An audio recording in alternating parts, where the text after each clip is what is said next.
예, 오늘 예수님의 사역이 여러 가지가 나옵니다. 예수님이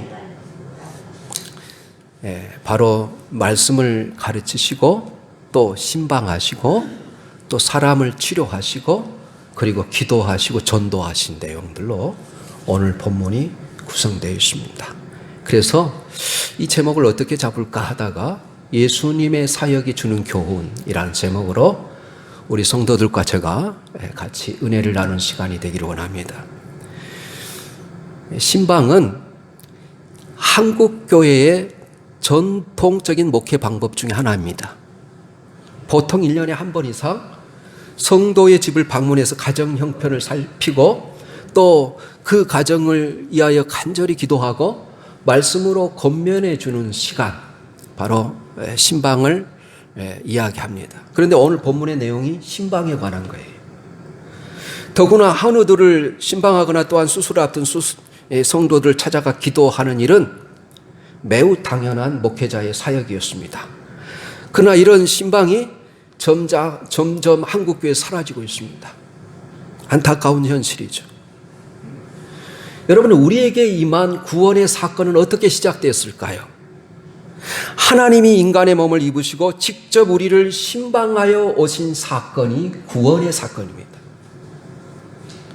창세기에 보면 아담이 죄를 범한 뒤 제일 먼저 하는 행동이 하나님을 피합니다.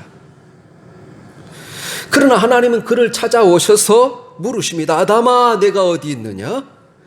이것은 하나님이 아담을 신방하신 내용입니다. 사람들이 영적으로 문제가 생기게 되면 나타나는 공통적인 현상은 하나님을 피하는 것입니다. 하나님의 얼굴을 대면하고 하나님의 발등상 앞에 엎드려 절하고 입 맞추는 경배의 시간, 예배를 소홀히 하게 됩니다. 그리고 하나님 말씀을 듣는 것을 싫어합니다. 요나가 그랬습니다. 하나님의 낯을 피하여 하나님으로부터 받은 사명을 지키지 않기 위해서 여러분, 하나님께서 니느웨에 가서 심판을 명하라 했을 때 니느웨와 전 방대 방향인 타시스로 배를 타러 가지 않습니까? 엘리야도 그랬습니다. 엘리야도 갈멜산 전투에서 승리하고 난 다음에 그에게 번아웃이 찾아와서 여러분, 그 생명을 하나님 치해달라고 하면서 여러분, 동굴로 도망가지 않습니까? 그러나 그 길 끝에 하나님이 탁 기다리고 계셨어요. 온 세상을 창조하시고 말씀으로 붙드시고 계시는 이 하나님은 우리가 어디에 숨든지 어디로 도망을 치든지 또 무엇을 하든지 다 알고 계십니다. 그래서 우리는 결코 하나님으로부터 피하여 숨을 수가 없습니다. 그래서 시편 기자는 139편에 이렇게 고백합니다. 내가 주의 영을 떠나 어디로 가며 주 앞에서 어디로 피하리까? 내가 하늘에 올라갈지라도 하나님은 거기 계시며 수월에 내 자리를 펼지라도 거기 계시니이다. 내가 새벽 날개를 치며 바다 끝에 거주할지라도 거기서도 주의 손이 나를 인도하시며 주의 오른손이 나를 붙드시리이다. 이렇게 고백해요. 그래서 하나님이 아담을 찾아오신 사건으로 여러분, 창세기가 시작되는 거예요. 하나님이 바다에 파도를 일으키시고 그리고 큰 물고기를 준비하셔서 이 요나의 사명을 감당하도록 하나님이 역사하십니다. 엘리야가 하나님, 차라리 내 생명을 취하여 달라고 호소할 정도로 가장 괴롭고 여러분 부끄러운 그 순간에 그에게 새 힘을 주시고 새로운 사명을 주시기 위해서 하나님이 찾아오셨습니다. 훗날 하나님은 예수 그리스도를 이 땅에 보내 친히 인간을 신방하게 하십니다. 그것도 성에 차지 않으셨는지 예수 그리스도를 주님으로 시인하고 고백하는 자들에게 성령님이 그 속에서 영원히 떠나지 않도록 영원히 살도록 보내주셨습니다. 여러분, 신앙이 자란다는 건 무엇일까요? 저는 우리 삶 속에 얼마나 하나님의 살아계심을 느끼는 정도만큼 우리의 신앙은 자랄 수 있다고 생각해요. 우리의 신앙의 성숙은 우리의 모든 순간순간 살아계신 하나님을 얼마나 의식하며 살아가느냐에 따라서 우리의 신앙은 그만큼 자라고 성숙할 수 있다고 생각합니다. 하나님이 분명히 살아계심을 믿고 하나님의 그 존귀하신 이름과 영광에 초점을 맞추어 나의 소원과 간구를 올려드렸을 때 가장 적절한 시기에 하나님이 응답하신다는 이 하나님에 대한 믿음의 정도, 하나님에 대한 신뢰의 정도, 하나님에 대한 그 확신의 정도에 따라서 신앙이 자라고 성숙한다고 생각합니다. 그래서 여러분, 제가 가장 자주 인용하는 믿음의 말 히브리서 11장 6절의 말씀처럼 믿음이 없이는 하나님을 기쁘시게 하지 못하나니 하나님께 나아가는 자는 반드시 그가 계신 것과 그를 찾는 자들에게 상 주시는 이심을 믿어야 할지니라. 이것이 여러분 예배하는 순간뿐만 아니라 우리의 모든 삶의 일터에서 하나님이 살아계시고 하나님이 모든 것을 보시고 계신다는 이것을 우리가 매일매일 느끼며 사실 살아야 되는 것입니다. 대학을 졸업하고 대학의 졸업을 앞두고 취업을 걱정하던 한 청년이 이렇게 하나님 앞에 기도를 올렸습니다. 하나님, 내가 원하는 기업으로 취업할 수 있도록 인도해 주시면 제가 그곳에 들어가서 일하여서 받은 첫 봉급은 하나님의 것으로 구별하여 드리겠습니다. 그런데 예전만 해도 그 학교를 졸업한 학생들이 좋은 기업이나 재단에 많이 취업하기도 했지만 경기가 너무 어려워져서 거의 사람을 뽑는 것이 없을 뿐만 아니라 이미 취업한 사람들도 이직이 없었습니다. 같이 졸업한 동료들 중에 취업한 친구들도 거의 없었습니다. 그럼에도 그 청년의 부모들은 그 청년의 고백을 듣고 하나님 앞에 나아가 매일매일 기도했어요. 하나님 아시죠? 들으신 줄 믿습니다. 원하는 것으로 인도해 주세요. 사장님과 이 사원들과의 관계와 분위기가 좋은 것으로 인도해 주세요. 이렇게 기도했더니 하나님이 원하는 것으로 취업할 수 있게 하셨어요. 가서 일해 보니까 일은 힘들었지만 직장의 분위기는 매우 좋았습니다. 또 집에서 아주 가까운 곳이었습니다. 그런데 이 청년이 첫 월급을 하나님께 다 드리고 나면 직장에 입고 다닐 옷이 좀 필요한데 어떻게 하죠? 혼자 마음속으로 이런 생각을 품은 그 다음 날 가까운 친척으로부터 연락이 왔습니다. 그동안 학교 다닐 때 아무것도 해준 것이 없었는데 옷을 사 입으라고 돈을 보내겠다는 응답을 받게 됐습니다. 그래서 얼마나 기뻤는지 모릅니다. 그래서 하나님은 내 마음의 생각도 나 혼자말의 속삭임도 다 들으시는구나. 살아계신 하나님의 이 신비하신 역사 앞에 감사하며 감탄하게 됐습니다. 여러분, 하나님이 저와 여러분을 부르시고 구원하신 목적이 무엇일까요? 구약이나 신약이나 똑같습니다. 우리 구약의 말씀 한 구절하고 신약의 말씀 한 구절을 우리가 찾아보겠습니다. 여러분, 구약 성경 출애굽기 29장 46절하고 고린도전서 3장 16절의 말씀 띄워주시겠어요?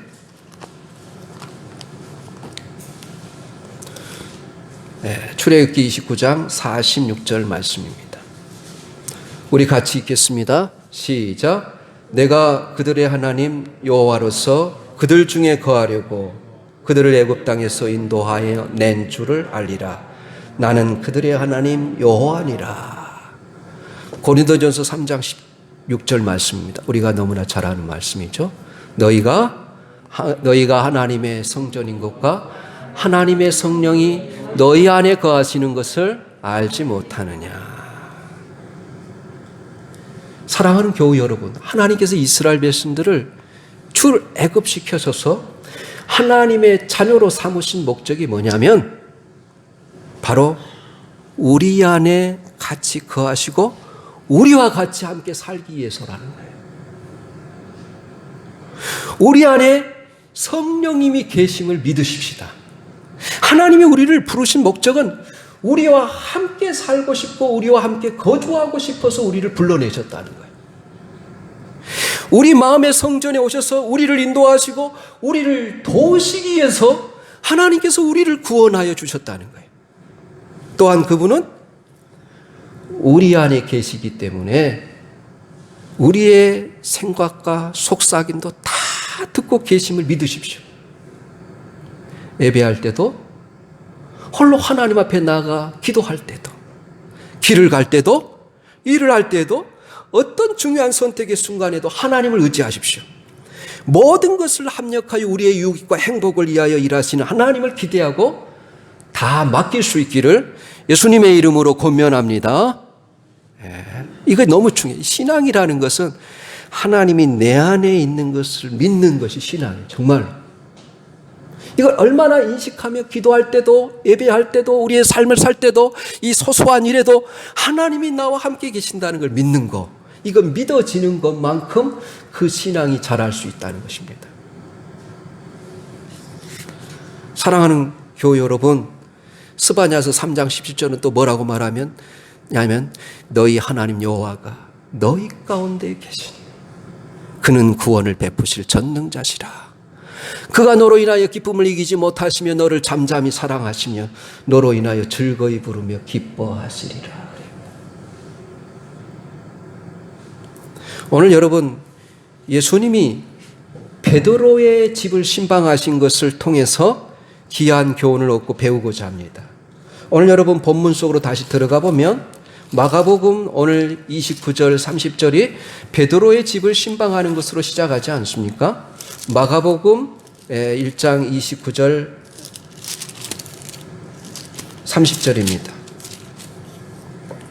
회당에서 나와 곧 야고보와 요한과 함께 시몬과 안드레의 집에 들어가시니 시몬의 장모가 열병으로 누워 있는지라 이렇게 돼 있어요. 여러분, 시몬과 안드레의 집이라는 표현을 통해서 이 집이 베드로의 집이라는 사실을 알 수 있습니다. 그리고 베드로의 장모가 열병에 걸려 누워 있습니다. 이 열병이라는 단어는 동사 분사형으로 되어 있습니다. 어떤 상태가 계속 반복되고 있을 때 사용하는 시제예요. 다시 말해 지속적으로 열이 오르는 상태, 만성적인 질병을 앓고 있었어요. 오늘 본문에서 마가는 단지 장모가 병들어 누워있는 사실만을 언급하지만 이 사건을 누가복음에도 기록되어 있고 마태복음에도 기록되어 있고 공관복음에 다 기록되어 있습니다. 그런데 의사 누가복음에서 심한 중한 열병으로 고통받고 있다고 이야기합니다. 그녀의 병명은 정확히 알 수 없지만 습한 기후에 갈릴리 호수 주변에 살고 있는 사람들에게 흔히 발병하던 풍토병이 아닌가 추정합니다. 또 어떤 분은 화병으로 해석하는 분도 있습니다. 생각해 보십시오. 베드로는 날마다 바닷가에 나가 고기 잡는 일로 가정을 부양하던 가장이었습니다. 그런데 어느 날 초라한 행색을 한 청년을 만나더니 갑자기 눈빛이 달라지고 모든 것을 버리고 그를 따라 나선 것입니다. 이것은 가족의 생계와 직결된 문제입니다. 그렇다면 자연적으로 가장 열불이 나는 사람이 누구일까요? 첫 번째 아내겠죠. 그리고 그 아내의 부모님들이지 않겠습니까? 그래서 당연한 반응일 수 있습니다. 30절에 보면 사람들이 베드로의 장모에 대해서 그녀가 안고 있는 문제에 대해서 예수님께 여쭈었다 이렇게 되어 있어요. 그러자 예수님이 가슴앓이 하고 있는 이 여인의 아픔을 그냥 지나칠 수가 없었습니다. 베드로의 장모의 손을 잡아주었습니다. 그리고 일으키셨습니다. 예수님의 손길이 닿자 하나님의 권능이 나타나서 일어납니다. 그리고 오랫동안 계속된 그녀를 괴롭히던 이 만성적인 열병이 떠납니다. 그것도 즉각적으로 단번에 고침을 받습니다. 그녀가 확실히 나았다는 증거는 그녀가 일어나 31절에 보면 예수님과 그 제자들을 수종들었다 이렇게 되어 있어요. 여러분, 마태복음의 마태는 이 사건을 어떻게 표현하고 있냐면 예수님이 그녀의 손을 만졌다는 이 스킨십에 초점을 맞추고 있습니다. 여러분, 스킨십은 귀한 소통 방법입니다. 예수님은 그녀의 모습을 안타깝게 여기시고 손을 잡아 주었을 때 치유의 역사가 나타났어요. 몸도 마음도 고침을 받았습니다. 여러분, 누군가 우리가 어색한 관계에 있을 때 그 관계를 풀 수 있는 가장 좋은 방법은 한번 안아주는 것입니다.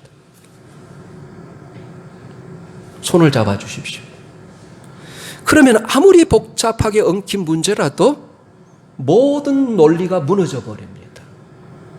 내가 쓸데없이 왜 그랬지? 소소한 일 가지고 왜 그랬을까? 하고 후회가 밀려옵니다. 그만큼 이 사람의 피부가 맞닿았을 때 참으로 신비한 소통이 일어납니다. 우리가 우리 자신이 몸이 아파서 우리 자신이 내가 내 자신을 여러분 안마할 때는 별로 시원함을 못 느끼지만 다른 사람이 손길로 내가 안마를 받을 때는 시원함을 느끼잖아요. 여러분, 5가지 사랑의 언어라는 아주 꾸준히 잘 팔리는 책이 있습니다. 이 책의 저자 호프만은 사람마다 사랑을 표현하는 방법이 다 다르다는 거예요. 보통은 내가 원하는 사랑으로 표현하고 상대방이 내가 원하는 사랑으로 표현해 주기를 원합니다. 그가 말하는 5가지 사랑의 언어는 첫째, 인정하는 말. 어떤 사람은 인정받고 싶어 해요. 인정하는 말. 또 함께 해주는 시간. 2번째, 그 다음에 3번째는 선물. 그리고 상대방이나 남편이나 아내가 나를 위해서 봉사해 줄 때, 봉사. 그 다음에 5번째가 스킨십입니다. 이 중에 여러분의 사랑의 언어는 무엇입니까? 저는 우리 가정의 사랑의 언어를 다 알 수 있을 것 같아요. 어떤 분은 분위기가 좋은 곳에서 같이 시간을 보내고 맛있는 식사를 대접받는 것을 사랑받았다고 생각합니다. 어떤 분은 스킨십을 받을 때 내가 사랑받고 있다고 느낍니다. 어떤 분은 남편이 요리를 해주고 집안일을 도와줄 때 사랑받는다고 느낍니다. 이 화병으로 누워있던 이 여인이 예수님과 그분의 제자를 섬기는 자로 변화됐어요. 여기서 여러분, 수종들다라는 단어는 교회의 직분인 집사라는 이 단어가 이 단어에서 파손됐어요. 디아코네이라는 단어입니다. 디아콘이라고 그러죠, 집사를. 이 집사의 직분은 교회의 일손이 필요한 곳에 시간과 은사와 물질을 들여서 섬기도록 부름을 받은 직분입니다. 그래서 여기서 수종들다, 섬기다라는 단어는 마가복음 전체의 주제예요. 하나님이 마가라는 인물을 통해서 마가복음을 기록하게 하시며 말씀하시고자 하는 메시지는 예수님은 섬기러 오셨다는 거예요. 마가복음 10장 45절에 인자가 온 것은 섬김을 받으려 함이라 도리어 섬기려 하고 자기 목숨을 많은 사람의 대속물로 주려 함이라. 이게 마가복음 전체의 주제입니다.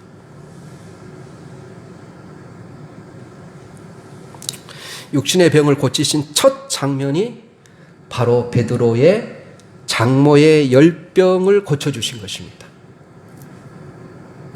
그 결과로 고침받은 자가 섬기는 자가 되었어요. 수종을 두는 자가 되었어요. 그리고 예수님과 제자들을 섬기는 인생을 살게 됩니다. 여러분, 로마 카톨릭은 베드로가 결혼 안 했다고 이야기를 합니다. 그런데 결혼했을까요? 안 했을까요? 오늘 본문에 보니까 베드로는 결혼했습니다. 장모도 있습니다. 아내도 있습니다. 여러분, 이 클레멘트라는 교부는 어떤 사람을 교부라고 그러냐면 예수님의 제자들의 제자를 교부라고 그래요. 그러니까 이 클레멘트라는 교부는 베드로와 빌립은 자녀들도 있었고 베드로의 아내는 늘 베드로가 전도 여행을 할 때마다 늘 따라 나섰고 같이 동행했다. 이렇게 이야기를 합니다. 우리는 베드로만 여러분 순교했다고 생각하지만 베드로의 아내가 먼저 순교했습니다.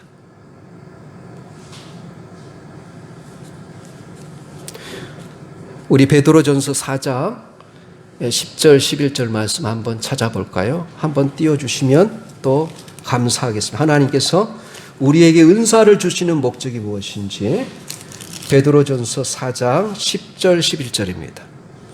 우리 같이 읽겠습니다. 시작. 각각 은사를 받은 대로 하나님의 여러 가지 은혜를 맡은 선한 청지기 같이 서로 봉사하라. 만일 누가 말하려면 하나님의 말씀을 하는 것 같이 하고 누가 봉사하려면 하나님이 공급하시는 힘으로 하는 것 같이 하라. 이는 범사에 예수 그리스도로 말미암아 하나님이 영광을 받으시게 하려 함이니 그에게 영광과 권능이 세세 무궁하도록 있느니라. 아멘. 그래서 우리 모두가 하나님이 주신 은사가 있습니다. 다 은사가 다릅니다. 하나님이 우리에게 은사를 주시는 목적이 무엇입니까? 내 자신을 드러내고 과시하기 위해서가 아니라 바로 하나님의 주신 은사를 통해 성도들의 유익을 위해서, 교회의 덕을 세우기 위해서, 하나님께 영광을 올려드리기 위해서 주셨다는 겁니다. 그래서 여러분이 가지고 있는 은사를 통해서 바로 믿지 않는 사람에게 복음을 전하는 수단으로, 또 교회의 덕을 세우기 위해서, 하나님의 영광을 드러내기 위해서 사용할 수 있기를 바랍니다. 그러므로 우리가 가지는 시간과 은사와 물질을 교회를 위해서, 이웃의 영혼을 위해서 섬기되 인색함이나 억지로가 아니라 참으로 기쁘게 감사하는 마음으로 섬길 수 있기를 예수님의 이름으로 응원합니다. 섬기는 자가 되었다는 거예요. 그 다음에 이제 나오는 사건은 뭐냐면, 여러분 제가 이야기하고자 하는 것은 35절에서 39절입니다. 예수님이 기도하시고 전도하러 가셨다는 거예요. 저는 예수님의 이 생애를 살면서 공생애가 짧은 3년밖에 안 됐지만 놀라운 하나님의 구원의 역사를 성취할 수 있었던 비결이 어디에 있었을까 생각해 봤습니다. 그리고 내린 결론은 예수님의 기도 생활이 있었다는 거예요. 여러분, 오늘 이 35절에서 39절의 사건은 언제 일어난 사건이냐면 안식일 다음 날 일어난 사건이에요. 그러니까 주일이죠, 오늘날로 말하면. 주님은 안식일에 참으로 많은 일을 했습니다. 예수님은 안식일에 회당에 들어가 설교했어요. 설교하는데 설교 도중에 한 사건이 일어납니다. 예배를 방해하는 귀신들이 부르짖는 소리가 들립니다. 예수님은 그를 주목하시고 그의 안에 있는 악하고 더러운 영을 쫓아내십니다. 귀신과 대결하고 귀신 들렸던 자를 위해서 기도해 주는 것, 정말로 이것은 많은 에너지를 소모합니다. 저도 악한 영에 사로잡힌 자들을 다룬 적이 있는데 정말로 많은 여러분 시간과 많은 노력이 필요합니다. 그 다음 날 예수님은 회당에서 나와서 시몬과 안드레 집에 들어갔어요. 쉬려고 들어갔어요, 사실. 그러나 막상 들어가 보니까 또 다른 사건이 기다리고 있었습니다. 베드로의 장녀가 열병으로 누워 있었고 사람들이 그 일로 도움을 요청하니까 예수님은 계속 일할 수밖에 없었어요. 이것이 그날의 마지막 안식일이었을까요? 아닙니다. 사역은 계속됐어요. 여러분, 안식일이 저물어갈 무렵이었습니다. 그래서 여러분 32절부터 저물어 해질 때 모든 병자와 귀신 들린 자를 예수께 데려오니, 이날 다 안식일 날 일어난 일이에요.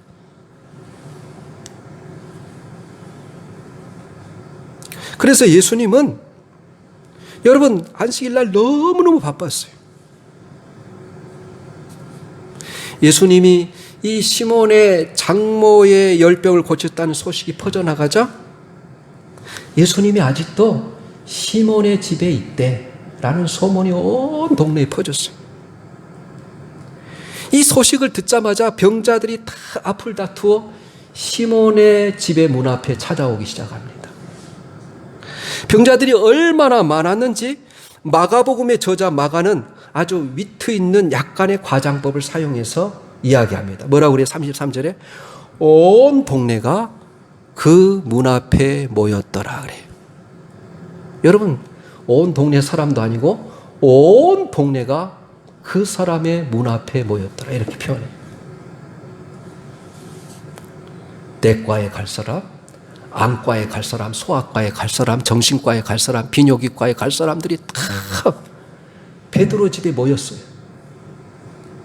예수님이 어떻게 했습니까? 34절에 보니까 예수께서 각종 병이 든 많은 사람을 고치시며 많은 귀신을 내쫓으시되 그랬습니다.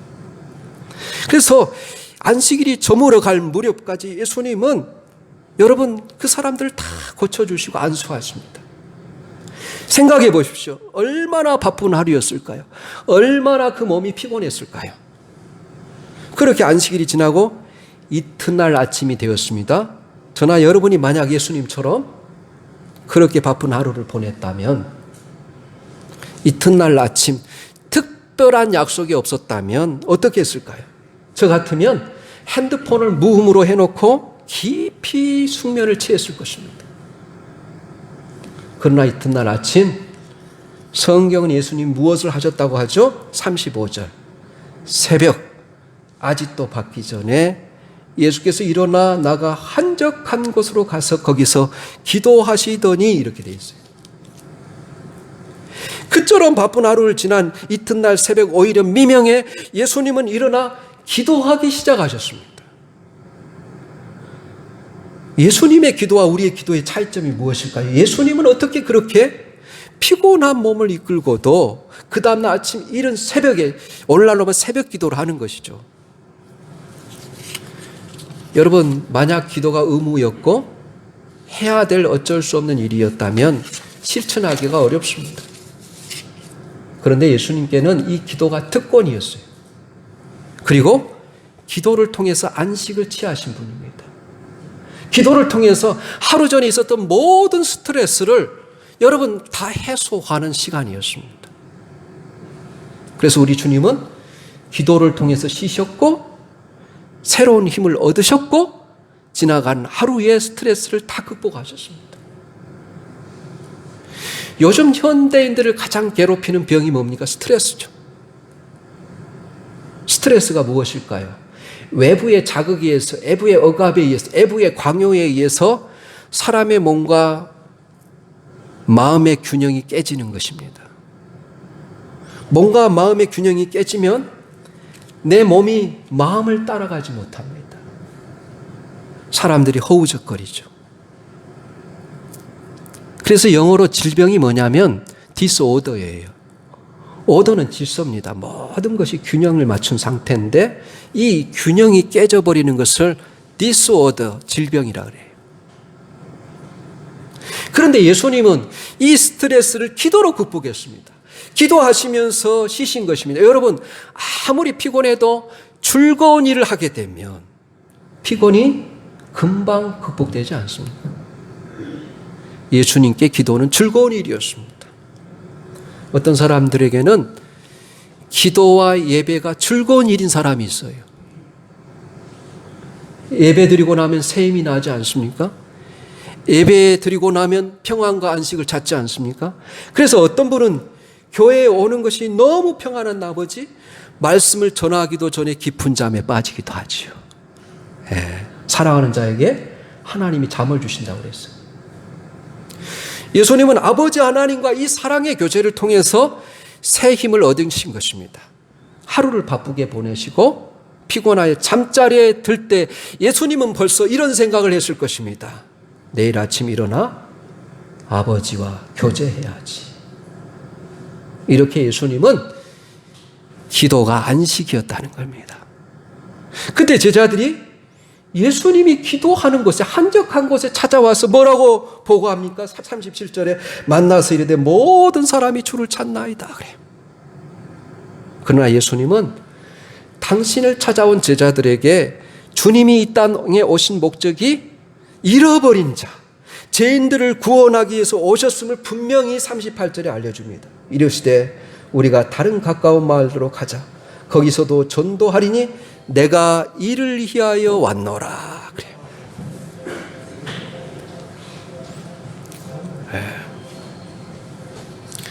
그래서 우리 주님이 이 땅에 오신 목적이 복음을 전하는 거예요. 전도하는 일이었습니다. 그래서 나는 인기에 연연하는 사람이 아니라 하나님 나를 보내신 그 목적, 복음을 전하는 일이 내가 하나님이 앞에 보냄을 받은 목적이기 때문에 그 일로 인해서 우리가 다른 마을로 가자 그러면서 뿌리치고 가는 거예요. 여러분, 예수님이 오신 목적을 우리 성도들과 교회들은 깨달아 모든 사람이 복음을 듣게 되기까지 전도와 선교에 힘을 써야 하는 것이 우리의 본분이라는 것입니다. 그래서 여러분, 마태복음 28장 여러분 성경책으로 한 장을 앞으로 넘기면 우리 주님이 승천하시면서 이렇게 말하죠. 28장 19절 20절 말씀 띄워주세요. 우리 같이 읽겠습니다.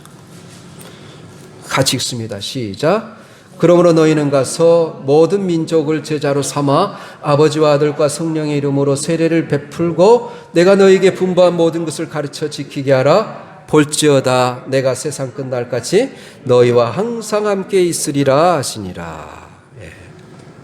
예. 지금 주님이 새벽 미명에 일어나 한적한 곳에 가서 기도하고 그리고 전도하러 가시는 이 순서가 매우 저는 중요하다고 생각합니다. 기도와 준비 없이 막연히 나가게 되면 열매가 없어요. 전도의 열매가 없어요. 전도를 잘하는 사람들은 1시간이고 2시간이고 기도하고 무장하고 잘 준비하여 나가면 여러분 무르익은 사람들이 영혼의 전도를 받아야 될 사람들이 붙여지는 겁니다. 예수님은 그래서 기도하고 전도하러 가셨다. 이 순서가 저는 매우 중요하다고 생각해요.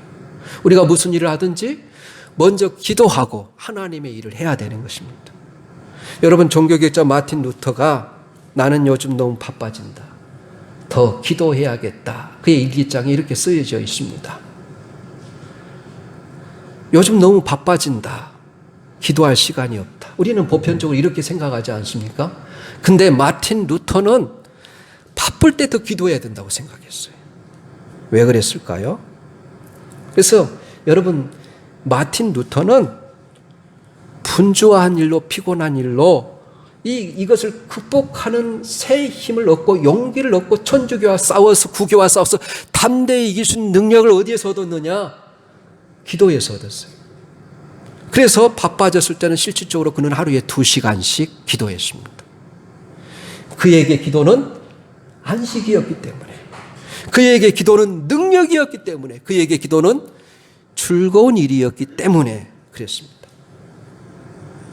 여러분, 시편 42편 1절 2절 말씀 아까 우리가 교동문에 나왔던 말씀입니다. 하나님이여 사슴이 시냇물을 찾기에 갈급한 같이 내 영혼이 주를 찾기에 갈급하나이다.